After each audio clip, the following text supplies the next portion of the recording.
Okay, I just want to record this short video for you just because before Christmas, a few of you were actually out sick and missed a few classes when we were covering the break-even point.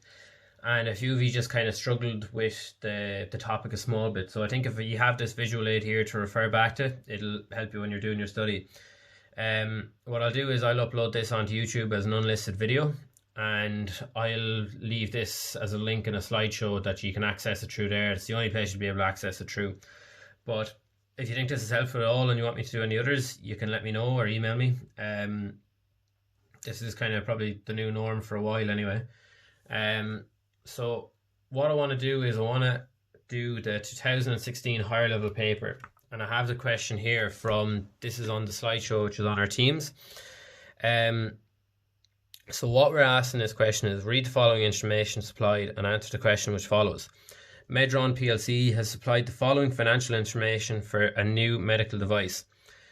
And we're told our output units, so our sales are 60,000 units. We have a selling price per unit of €30.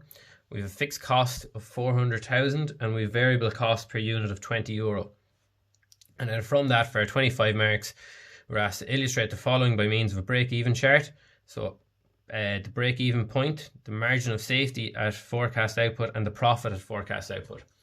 So how I tackle this question is, I'd have two sheets of paper. I'd have one blank here with lines so I can do the workings, and then I'd have graph paper here as well.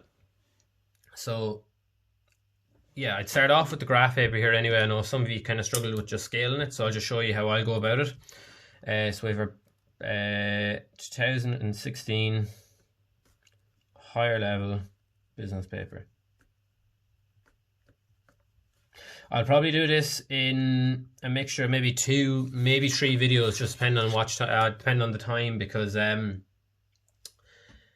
just upload an awful lot quicker if I break it down into different sections. But for this, we remember on our y-axis here we have money, and on our x-axis here we do this in units. So a lot of you were kind of wondering, how do we know how far to go up on the y-axis with the money? The easiest way to know that is, the first thing you'll work out is your total revenue, because your total revenue is normally your highest line. I haven't seen it where they've made a loss. So your total revenue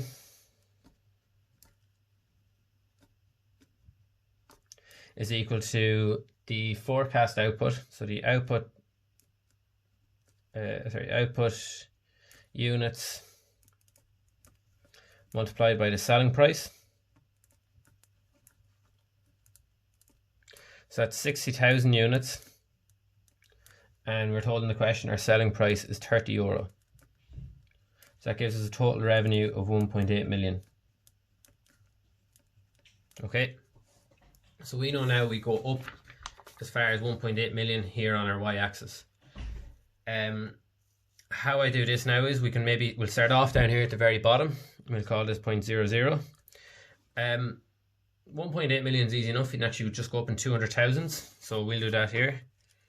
So if you're just working your way up, 200, 400, 600, 800, 1 million, 1.2, 1.4, 1.6 and 1.8. So that's that. Then we'll just show it: 200k, 400k, 600, 800, 1 million, 1.2, 1.4, 1.6 and 1.8.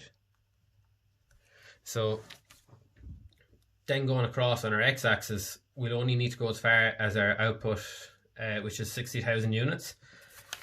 So with that, if we go maybe just as far, I wouldn't go the whole way across, because you kind of want a bit of room then for just labeling. So I'd maybe just go as far as this last one here. And if you look, we've 1, 2, 3, 4, 5, 6, 7, 8. We can go up in 7,500, and that'll give us up here to the 60,000.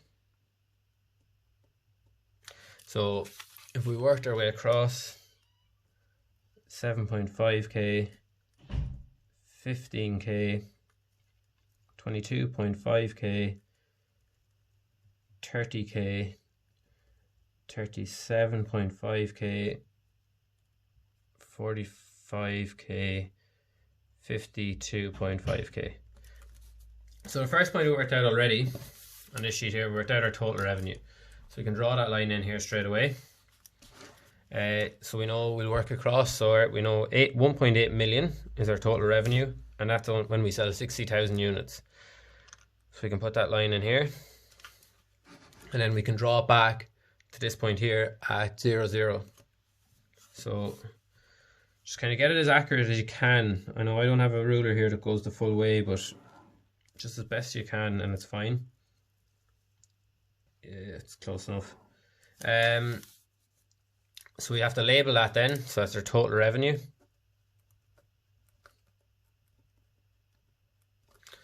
I think one of the easiest lines to draw in next, if you look back at the question you're given it, see here our fixed cost 400,000. That remains the same whether we sell none or whether we sell 1 million units. So we can just write that across. That could be like your rent, bank loan repayment, wages. It all stays the same. So we know here we've fixed cost of 400,000, and we'll put that across far there as the 60,000 units and label it, so fixed costs. I'd move back to this sheet then, and the next line I want to look at is our total costs. So for our total costs, we know to get that it's our fixed costs plus our output units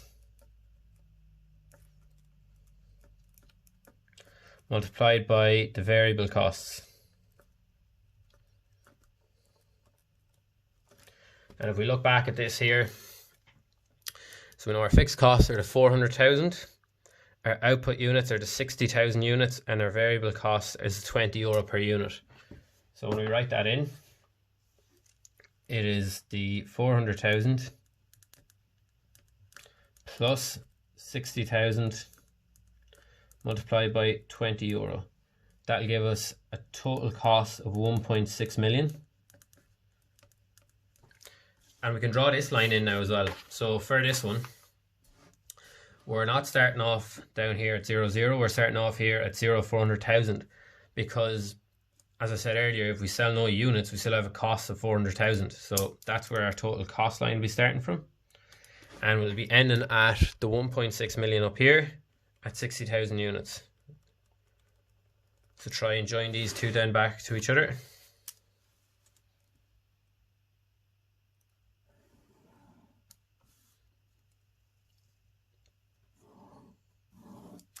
Okay, so that is our total costs. So now we know where that point intersects there. That's our break-even point. So we can draw that down. It's going to be roughly around there. We do still need to work out our break-even point on the separate sheet, and we're going to do that next. And work across.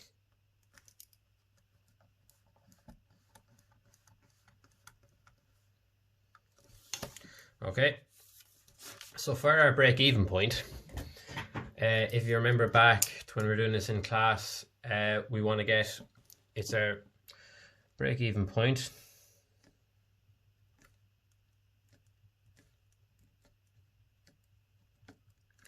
It's our fixed costs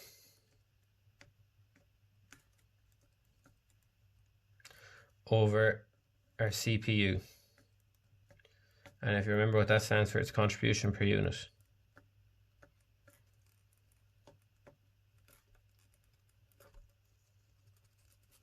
So in this question, we know our fixed costs are 400,000.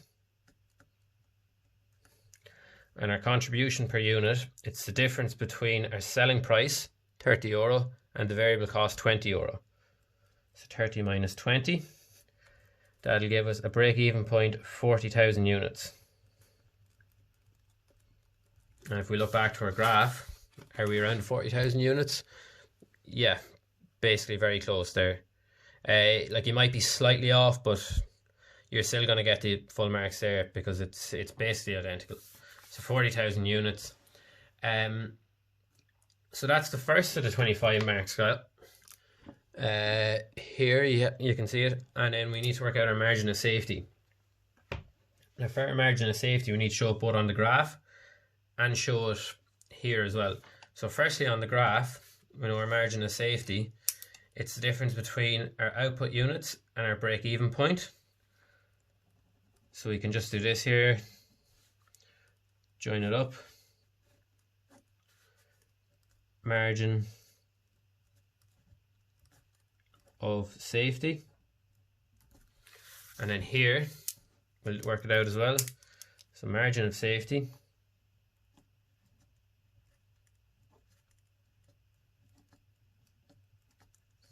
is equal to our units sold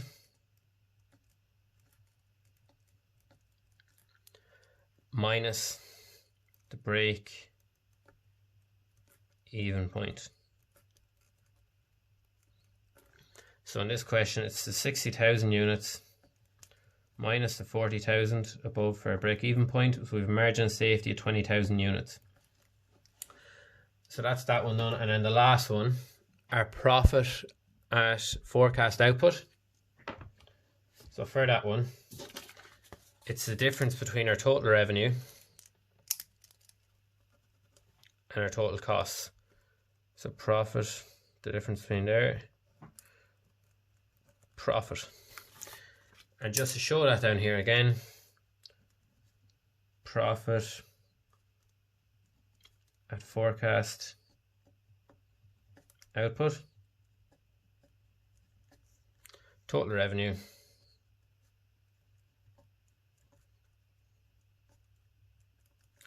minus total cost, 1.8 million minus the 1.6 million gives you a profit of 200,000. Now that's the first part of that question done. You have everything labelled there. Just want to give it a title as well, just make sure. It's just break even chart.